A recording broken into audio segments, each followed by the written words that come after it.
새해가 되면 많은 사람들이 새해 첫날 떠오르는 태양을 바라보면서 한 해의 소원을 기원합니다. 이런 행위는 태양을 숭배하는 그런 사상에 뿌리를 두고 있습니다. 그리고 어둠을 물리치는 빛의 권세를 의지하는 것입니다. 그렇지만 우리 성도들은 오직 하나님께 소망을 두고 새해를 맞이합니다. 하나님만이 우리 모든 삶의 때마다 은혜를 베풀어 주시는 분이기 때문입니다. 하나님께만 소망을 두는 그것이 바로 복된 삶의 근거인 것입니다. 이 세상의 어둠을 물리치는 권세도 오직 하나님께 있고, 사망의 권세에서 우리를 건지실 분도 오직 하나님 한 분입니다. 그래서 우리는 오직 하나님께 소망을 두고 이 새해를 맞이해야 합니다. 특별히 저는 새해를 맞아서 우리 성도들이 이 세상에 빛을 비추는 삶을 살게 해달라고 기도하고 있습니다. 그래서 금년 표어는 복음의 빛을 비추자고 정했습니다. 앞에 보이시죠? 복음의 빛을 비추자. 우리가 복음의 빛을 비추기 위해서 어떻게 할 것인가 하는 구체적인 삶의 성경적 원리를 앞으로 3개월간 설교할 계획입니다. 대개 두 가지를 강조할 것입니다. 하나는 우리가 생명의 복음을 힘써 전하는 것, 그것이 복음의 빛을 비추는 구체적인 활동입니다. 또 하나는 우리 성도들이 이 세상에서 빛을 비추는 성도다운 삶을 살도록 힘쓰는 것입니다. 구별된 사람들, 이 세상의 가치관이나 삶의 방식과 구별된 사람들다운 삶을 살아갈 때 우리는 이 세상에 빛을 비추는 존재가 될 것입니다. 그런데 이 빛을 비추는 삶을 살기 위해서 우리가 먼저 구할 것이 있습니다. 그것은 바로 하나님의 영광이 우리와 함께하는 것입니다. 자, 하나님의 영광이 우리에게 나타날 때 어떤 일이 일어날까요? 첫째, 우리가 세상을 향해 빛을 비추게 됩니다. 세상에 빛을 비추기 위해서는 하나님의 영광의 임재, 하나님이 우리와 함께 하시는 이 은혜가 필요하다는 것입니다. 자, 1절 한번 다시 함께 다 같이 봉독해 볼까요? 시작. 일어나라, 빛을 발하라. 이는 네 빛이 이르렀고 여호와의 영광이 네 위에 임하였음이니라. 여기 보시면 일어나라, 빛을 발하라 하고 말씀하십니다. 이게 명령이에요. 누구의 명령이냐면 하나님의 명령입니다. 그런데 우리 자체에 하나님의 명령을 수행할 지혜와 능력이 있을까요? 안타깝지만 그렇지 않습니다. 그런데 중요한 것은 우리가 하나님 말씀을 듣고 그 말씀을 따르고자 하면 하나님은 우리에게 그 말씀을 따라 살 수 있는 지혜와 능력을 주십니다. 그게 중요한 거예요. 그러니까 하나님께서 말씀하실 때 주님 그렇게 하겠습니다 하고 순종하면 그 순종하는 성도의 심령 가운데 하나님께서 지혜를 주시고 그 삶의 능력을 주시는 것입니다. 그래서 우리가 그 명령을 따라 살 수 있는 신령한 권세가 생기는 것입니다. 그런데 다시 한번 1절 보시면 우리가 일어나라 빛을 발하라 할 수 있는 그 이유가 뭐냐? 일어나라 빛을 발하라 그렇게 할 수 있는 이유는 내 빛이 이르렀고 여호와의 영광이 내 위에 임하였음이라고 말씀하고 있습니다. 여기서 너는 원래는 예루살렘 성을 의미합니다. 이 예루살렘 성 하면은 하나님이 기뻐하시는 백성들을 말하는 표현법입니다. 오늘날로 말하면 교회입니다. 교회. 교회에 하나님의 영광이 임하시면, 우리 성도들 삶의 자리에 하나님의 영광이 임하시면 우리는 일어나 빛을 발해야 합니다. 그래서 우리는 하나님의 영광을 갈망해야 합니다. 하나님, 그 영광을 제게 나타내 주시옵소서. 영광의 주님, 제게 임하여 주시옵소서. 갈망해야 돼요.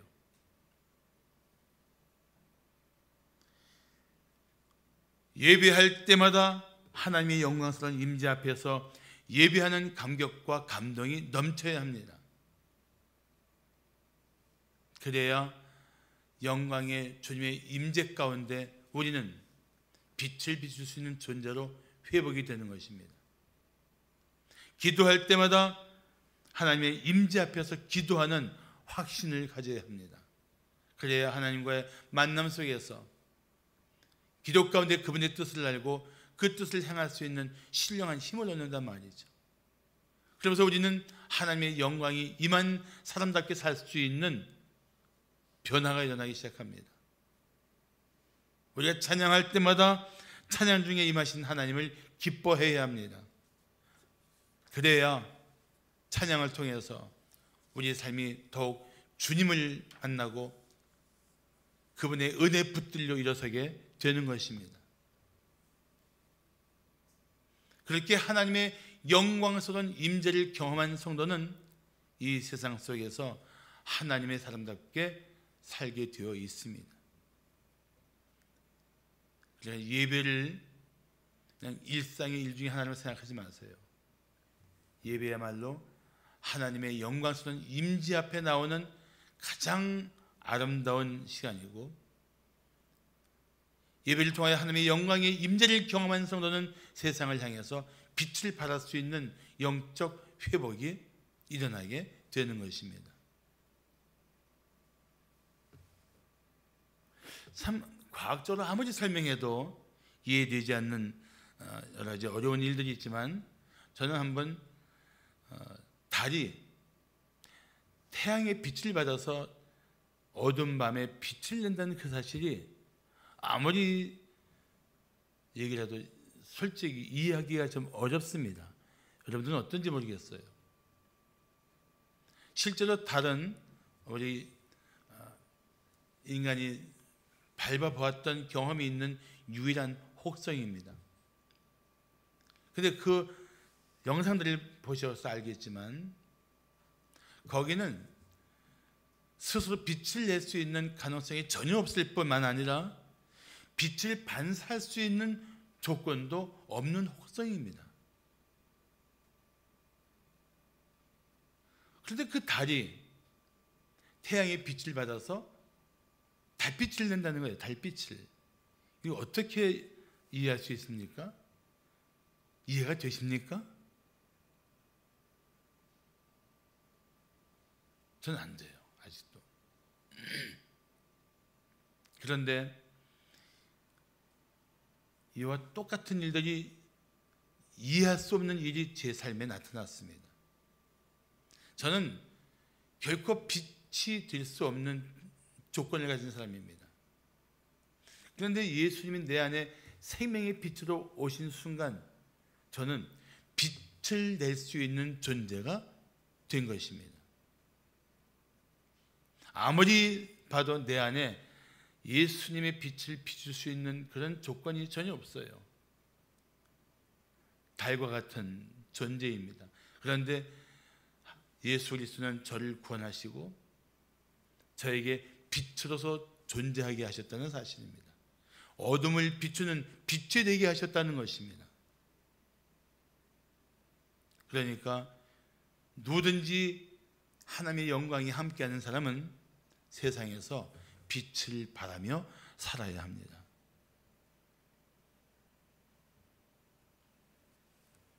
영국의 화가 H. 핸드가 그린 세계의 빛이라는 그림이 있습니다.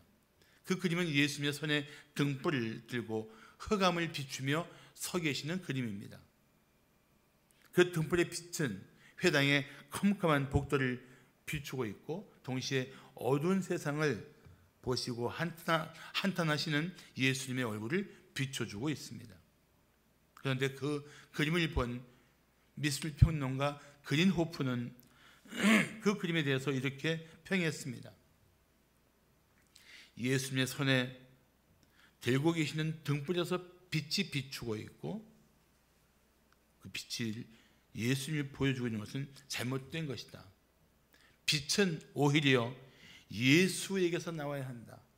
예수님만이 빛 그 자체이시기 때문이다. 와, 이게 굉장히 성경적인 메시지예요. 예수 그리스도의 빛이 세상의 사망의 어둠 속에 갇힌 자들을 위해 비치고 예수의 빛이 사탄의 권세에 사로잡힌 영혼들에게 비치는 참빛, 진정한 빛이란 말이죠. 그런데 예수님이 우리가 그 빛을 비추는 존재가 되도록 우리를 부르셨다는 사실입니다. 그래서 예수님은 이렇게 선포하십니다. 예수께서 또 말씀하여 이르시되 나는 세상의 빛이니 나를 따르는 자는 어둠에 다니지 아니하고 생명의 빛을 얻으리라. 내가 세상의 빛이다. 어떤 세상? 어둠이 가득한 세상에 빛으로 오신 예수님. 그런데 그분은 이렇게 말씀하십니다. 나를 따르는 자는, 나를 따르는 게 무슨 뜻일까요? 이 따른다는 단어가 재미있는 뜻입니다. 아주 이런 확실한 뜻입니다. 지휘관의 명령에 절대 복종하는 것, 또는 주인의 뜻에 마음을 다해서 순종하는 것, 이게 따른다는 단어예요. 예수님의 주인 되심을, 주권을 인정하고 그 뜻을 따르는 사람들은 생명의 빛을 얻는다는 것입니다. 어디에서? 사망의 어둠 속에서. 그러면 사망의 어둠 속에서 생명의 빛을 얻은 우리는 이 세상에서 어떤 존재입니까? 빛을 비추는 존재란 말이죠. 예수의 빛을 받은 존재. 그래서 이 세상의 이 어둠 속에서 빛으로 살게끔 구별된 존재, 그것이 우리 성도들입니다. 우리예요.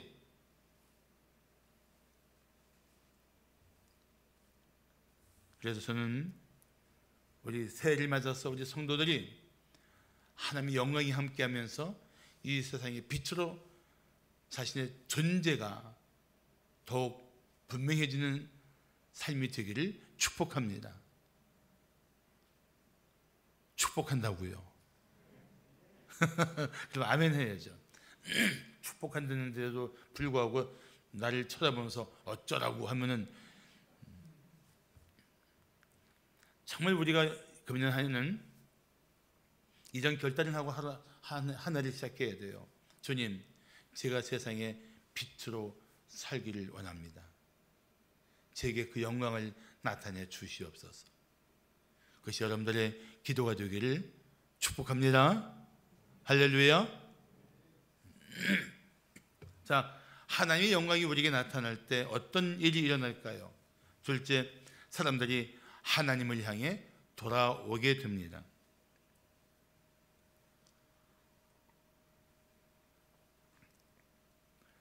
빛이 나타나면 사람들은 두 가지 반응을 하게 되어 있습니다. 어둠 속에서 고통하던 영혼들이 그 빛을 향하여 돌아오는 거예요.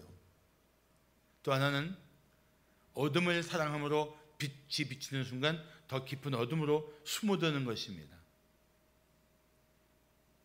빛에 대한 반응이에요. 자, 오늘 2절을 보십시오. 보라, 어둠이 땅을 덮을 것이며 캄캄함이 만민을 가리려니와. 온 세상에 얼마만큼 흑암의 권세가 강력할 것인지를 말씀해 주고 있는 것입니다.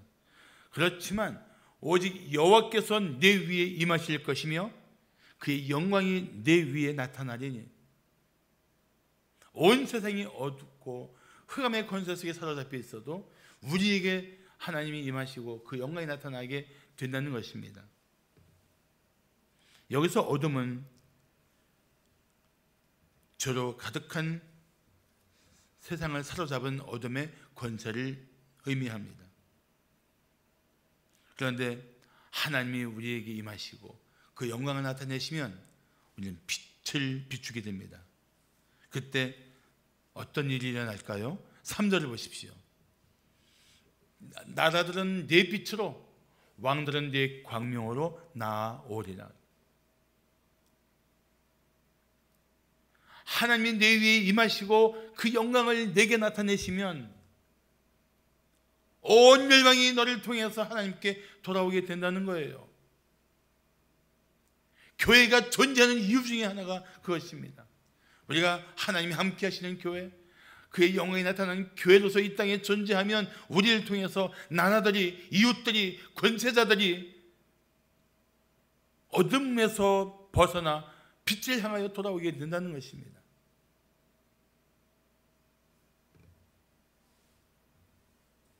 어떤 분이 이런 말을 했습니다. 모든 그리스도인은 각자의 중심에 서서 주변을 빛으로 채워야 한다. 그리고 모든 그리스도인은 서로 만나고 교제하면서 빛의 큰 광장을 만들어야 한다. 여러분들은 각각 삶의 자리에서 빛으로 존재하다가 교회에 모일 때는 우리가 빛의 큰 광장을 이루는 것입니다. 저는 어둠 속에서 교회는 밝게 빛나는 게 상징적으로도 매우 의미가 있다고 생각합니다. 그래서 우리 교회 처음 이 예배당을 샀을 때 밖에 벽화를, 목자 예수의 벽화를 헌물한 집사님이 밤에 그걸 비추게 하기 위해서 라이터를 설치하는 걸 보고 전 마음으로 굉장히 기뻤습니다. 밤에 이 사방이 어둡거든요. 어둠 속에서 찬란히 빛나는 한 건물, 그것이 교회의 건물이라는 것은 의미가 있다고 생각합니다. 금년에 하나님께서 우리에게 참 재정의 여유를 주시면 성탄절에 이 건물 전체를 빛으로 꾸미고 싶어요. 멋있겠죠? 이 지역의 명소가 되어서 사람들이 찾아오는 곳, 어둠 속에 빛으로 존재하는 교회의 아름다움을 보게 하고 싶단 말이죠. 그건 상징적인 것이라 말씀드렸죠. 그럼 실제적인 것은 무엇입니까? 우리가 복음을 전하고 우리 성도들이 복음을 전해서 그 복음을 듣고 회개하며 돌아오는 영혼들을 맞이하는 것입니다. 그게 교회가 이 땅에 존재해야 할 이유인 것입니다.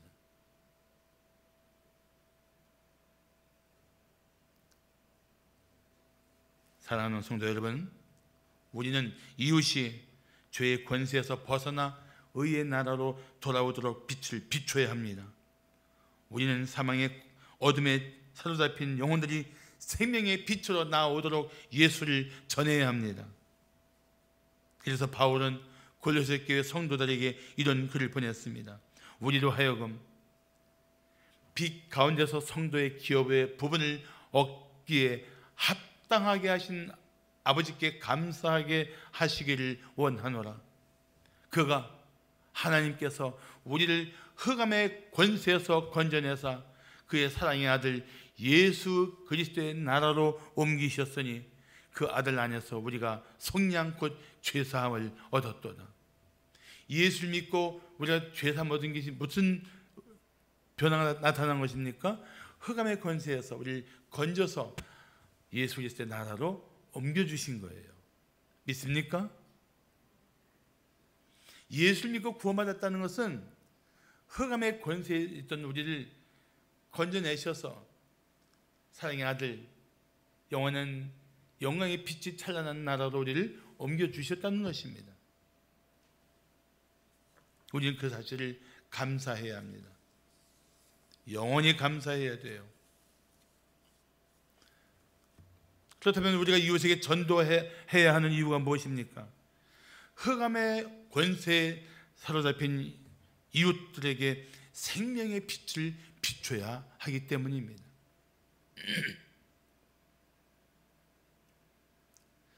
그게 우리가 복음의 빛을 비추는 거예요.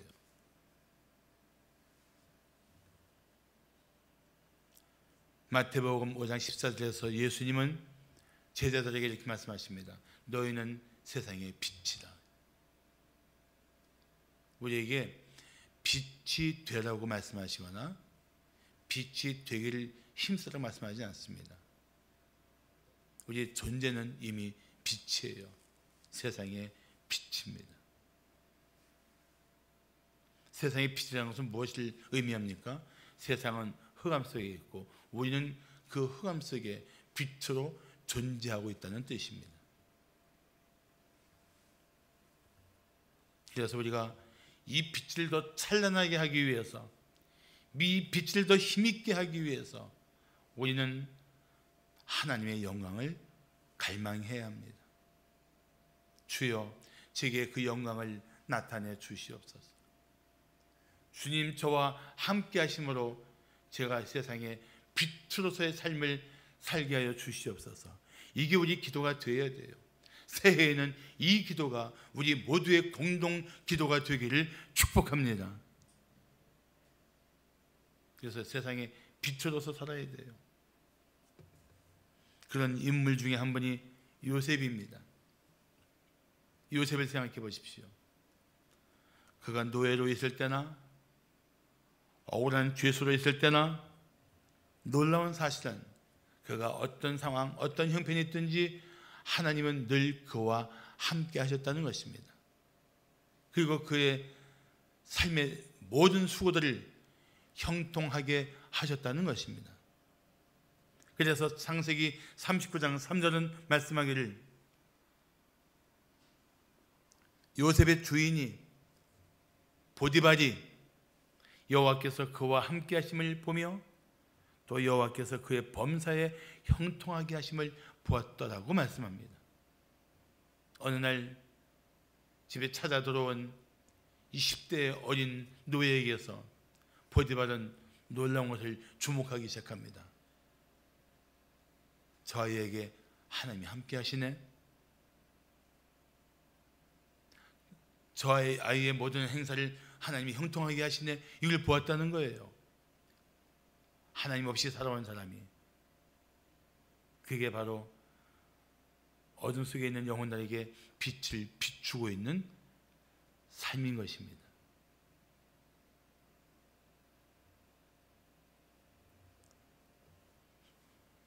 나는 우리 성도들이 요셉처럼 어떤 상황이 있든지 함께하는 사람들에게 하나님이 함께하는 사람, 하나님이 형통하게 하신 사람이라는 사실 때문에 주목받게 되기를 원합니다. 하나님이 함께하는 사람은 오직 하나님만 신뢰하는 사람입니다. 때로 어떤 상황이 있든지 불평하거나 원망하지 않고 여전히 하나님께 소망을 두고 주어진 삶에 최선을 다하는 사람입니다. 금년에 우리 성도들이 그렇게 살았으면 좋겠습니다. 여전히 우리의 삶을 위협하고 힘들게 하는 삶의 조건들은 새해가 되었어도 계속 될 것입니다. 그런데 우리가 변하면 돼요. 내가 변하면 돼요. 하나님이 함께하는 사람으로서 내 보잘것 없는 것처럼 보이는 삶의 현장에 그분이 형통하게 하심으로써 내가 변하면 돼요.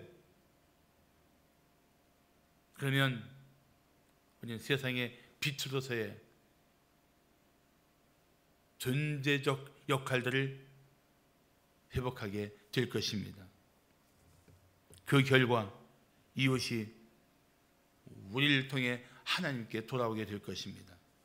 4절을 보시면 내 눈을 들어 사방을 보라. 사방을 보라는 거예요. 무리가 다 모여 내게로 오느니라.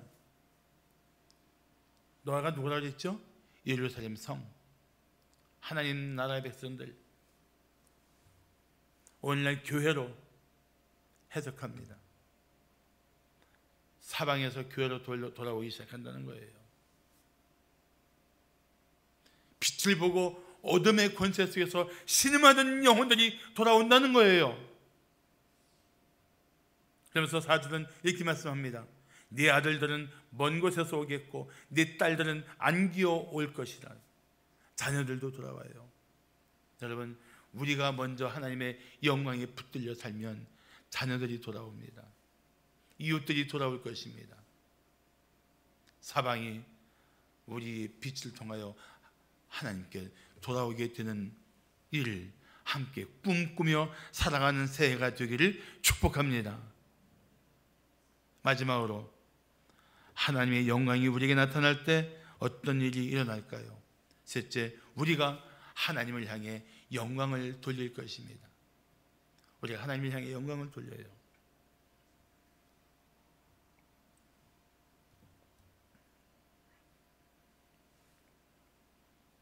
침례 요한의 아버지 사가랴는 예수님에 대해서 이런 예언을 했습니다.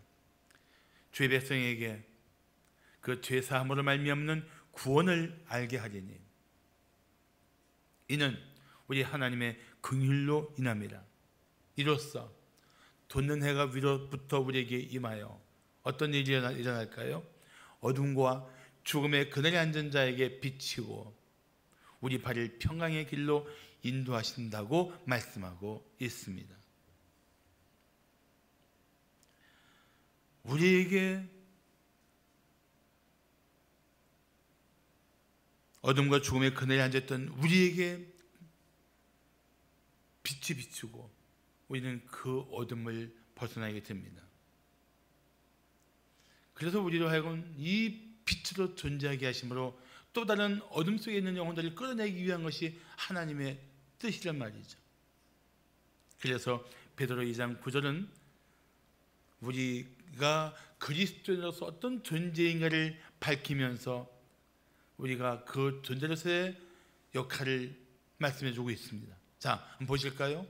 그러나 너희는 택하신 족속이요 왕같은 제사장들이요 거룩한 나라요 그의 소유가 된 백성이니. 이게 우리 정체성이에요. 그리스도인의 정체성, 이건 어마어마한 겁니다. 세상에서 무엇과도 바꿀 수 없는 그런 존재가 된 것입니다. 예수를 믿었다는 이유 하나로. 그런데 우리가 이런 존재로 하나님 앞에 인정을 받게 된 이유는 이는 너희를 어두운 데서, 어떤 어둠, 사망의 어둠 속에서 사탄의 흑암의 권세에서 불러내어 그의 기이한 빛에 들어가게 하신 하나님의 아름다운 덕을 선포하게 하려 하십니다. 우리가 예수를 믿으면 그냥 바로 천국에 들어가셔서 이 땅에 이 험한 꼴 안 보고 살게 해주시면 좋은데 왜 이 땅에 존재하게 하셨을까요? 이 하나님의 아름다운 덕을 빛으로 드러나게 하시는 것이 하나님의 기대인 것입니다. 힘들어도 고달퍼도 우리는 빛으로서 살아가야 할 사명을 받은 존재들인 것입니다. 그래서 우리는 하나님 되심을 드러내기 위해서 더 힘써 살아야 돼요. 사실 우리 성도들이 가져야 할 삶의 목적이 무엇입니까? 하나님께 영광을 돌리는 것입니다. 그래서 고린도전서 10장 31절을 말씀하길 그런즉 너희가 먹든지 마시든지 무엇을 하든지 다 하나님의 영광을 위하여 하라고 말씀하고 있습니다. 우리는 왜 먹고 왜 마십니까? 살기 위해서. 살기 위해서 먹는단 말이죠. 그런데 그럼 왜 사느냐 이거예요. 왜? 그 먹고 사는 삶의 목적이 뭐냐 이거예요. 그게 하나님의 영광이면 먹는 것도 하나님의 영광을 위해서 먹는 거예요. 마시는 것도 하나님의 영광을 위해서 마시는 거예요. 일생이 하나님의 영광을 위한 것이라면 하물며 우리가 중요한 결정을 할 때 이 결정에 대한 우리의 질문은 이것입니다. 이 결정이 이 삶의 특별한 기회가 하나님께 영광이 될 것인가? 이 질문 앞에 우리가 예 라고 대답할 수 있다면 그 일에 최선을 다하십시오. 이건 아무리 생각해도 하나님께 영광이 되지 않을 것 같다 싶으면 딱 멈추고 방향을 바꿔야 돼요. 뭐 술 먹어라 마라 할 필요도 없어요. 술 먹는 게 하나님께 영광이 되지 않으면 안 마셔야 돼요. 근데 술 먹고 취해서 비틀거리면서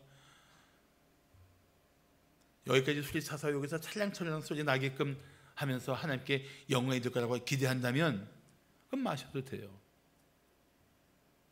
판단은 이미 여러분이 다 갖고 계실 겁니다. 그뿐만이 아니에요. 금년에는 정말 새해를 맞이한 사람답게 삶의 변화가, 극적인 변화가 일어나야 돼요. 정말 극적인 변화가 일어나야 됩니다.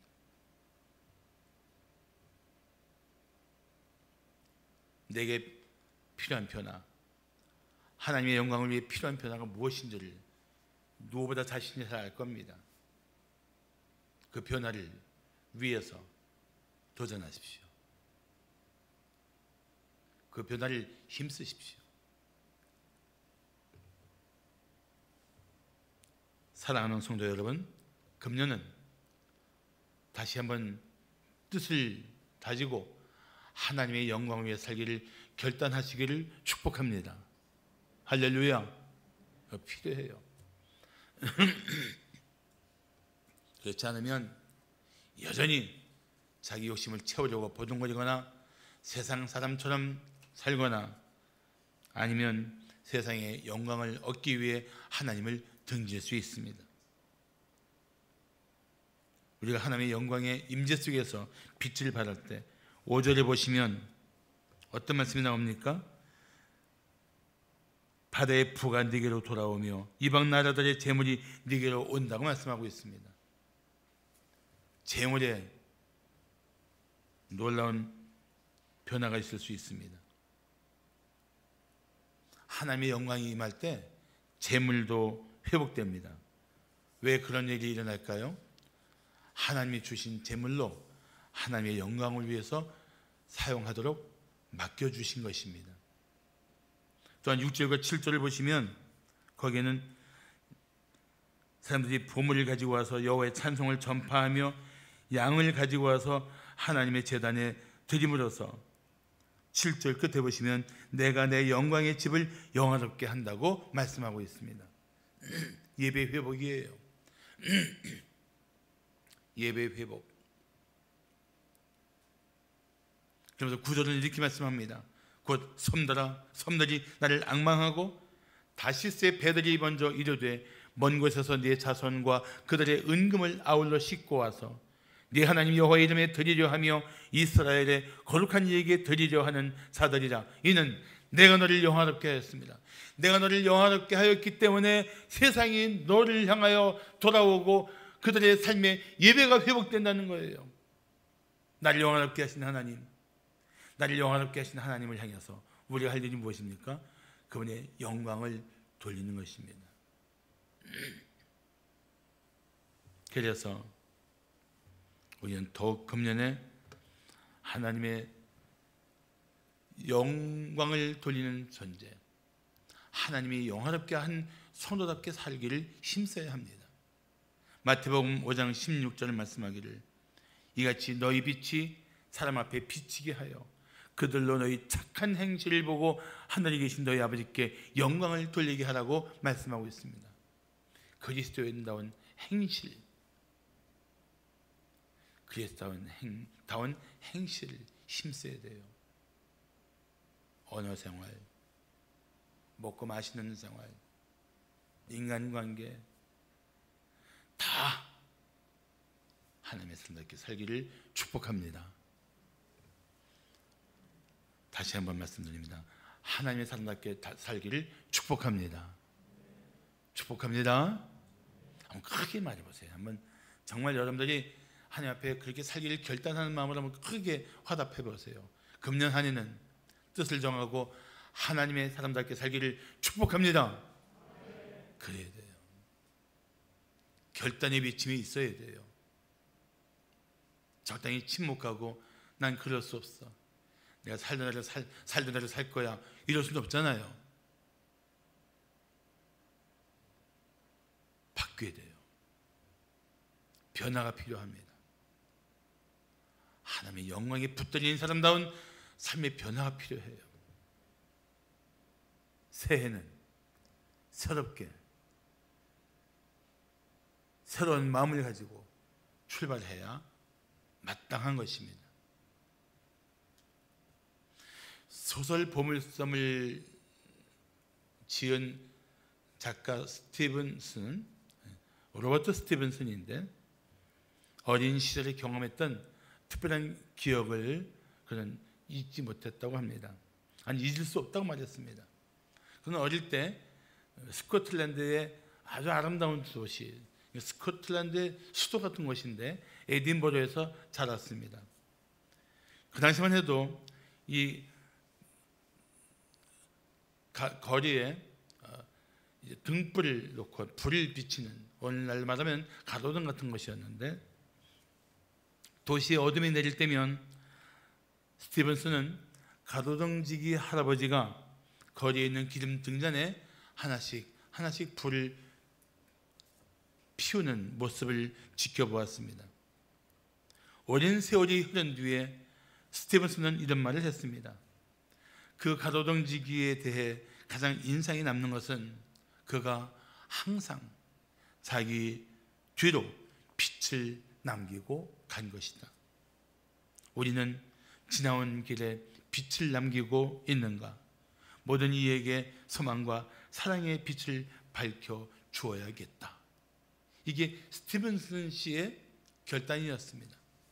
어느 날에 그의 결단은 난 오늘 살고 있는 우리의 결단이 되어야 된다고 생각합니다. 나는 이 세상 속에 생명의 빛을 비추며 살고 있는가?